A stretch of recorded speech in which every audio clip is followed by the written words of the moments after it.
And here is our PD15 kit packed in an anti-static foam for protection during shipping.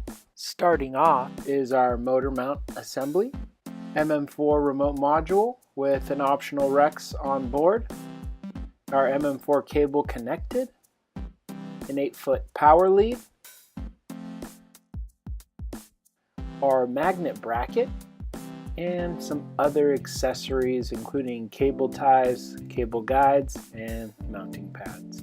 Now let's jump into the install. Start off by removing the front and back push pad end caps by removing the 2 Phillips screws on each. Grab your back push pad end cap and we're going to machine it out. Begin by measuring the cutout space according to the instructions and mark it off. Please feel free to pick your preferred method of removing this material. Here's the option we chose: securing the bracket with vice grips to hold it steady and using a grinder to remove the material. Please always use these tools in compliance with its safety instructions. After removing the material, we'll file the edges smooth.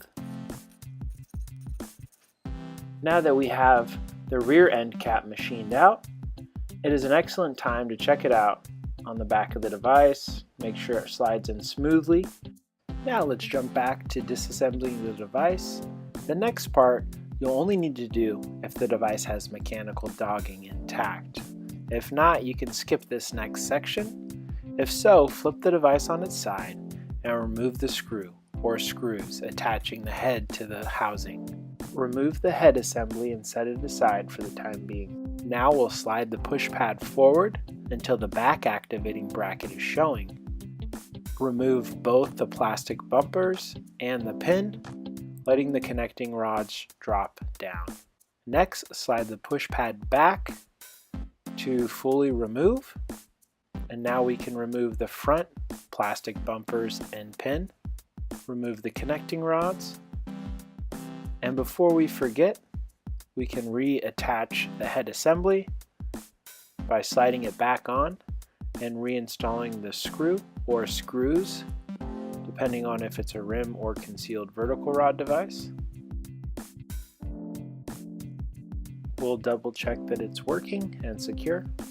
And before we move on, we're also going to remove the mechanical dogging by removing all 4 screws on the inside of the push pad and discarding them, as well as the dogging mechanism. Now we can put the push pad back to the side with all of our other important parts.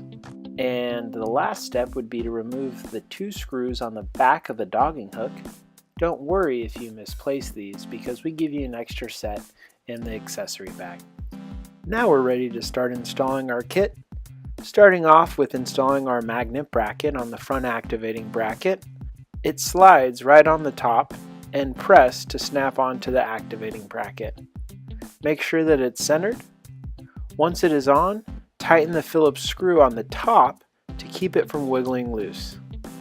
Next, grab our motor mount and flip it over to make sure the scissors are diagonal and the screws are flush. It is essential that the screws are flush, or your scissor bracket might not be sitting low enough to slide into the channel inside the housing. Now the front roller of the motor mount goes over the front activating bracket, and the back of the unit drops in over the dogging hook and lines up with the back 2 screw holes. Now grab the 2 dogging hook screws that we removed, or the 2 extras we provided, and we'll reinstall them loosely to keep the back of the motor stable. Next, we'll jump up to the front of the motor mount and shift the scissors into place using a Phillips screwdriver. If the screws are sitting up, you may need to push down first to make sure the bracket locks into the proper channel. Once the scissor bracket is in the correct position, tighten both screws to secure it in place. Now we can jump to the back of the motor unit and finish tightening the back 2 screws. Jumping back up to the front, let's double check your magnet bracket to make sure it is lining up correctly with the sensor on the motor mount. This will ensure proper push to set adjustment later. If needed, recenter the magnet bracket to line it up correctly. Now we'll grab our MM4 remote module and slide it into the channel in the back of the device.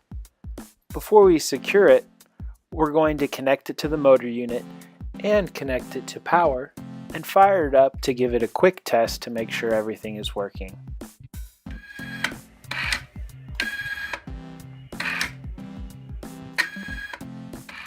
Once everything looks good, we'll start attaching our cable guides to the inside of the channel at 3 different locations.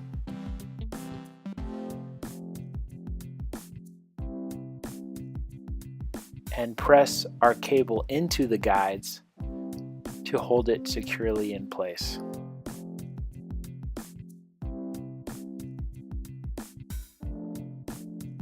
Make sure there is no slack in the cable. Once it's pulled tightly, we'll grab our first cable tie and add it to the cable mount already installed on the motor mount and act as our strain relief up top. Now we'll add a cable mount with a cable tie in the back to act as our strain relief at the back of the device. Next, let's secure the MM4 module. Line it up so that the right corner is flush with the end of the channel where the machining starts in the device. Once it's lined up, tighten all 4 screws. Now we can stop for a moment, give yourself a pat on the back.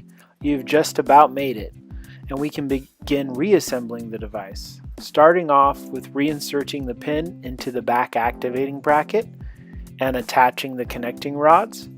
Make sure they're opening outwards so the plastic bumpers slide back on properly. Before we attach the front activating bracket, slide the push pad back on to secure all the parts in place on the back activating bracket. Then repeat on the front activating bracket, reinserting the pin into the bracket, attach the connecting rods, making sure they are opening outwards so that the plastic bumpers slide back on. Finish sliding the push pad over the front activating bracket.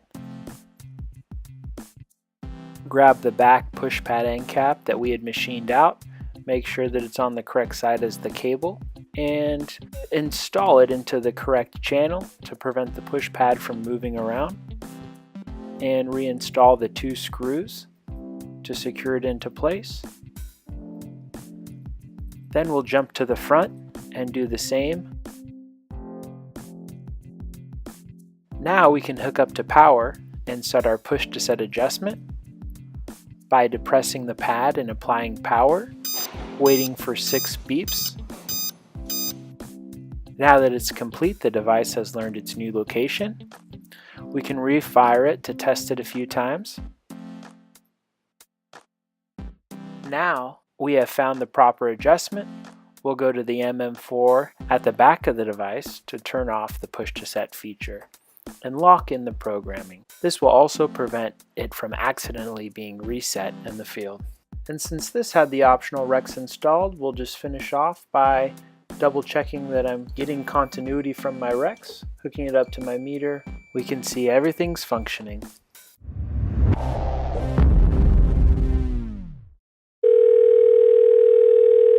Thanks for calling Command Access. How may we help you?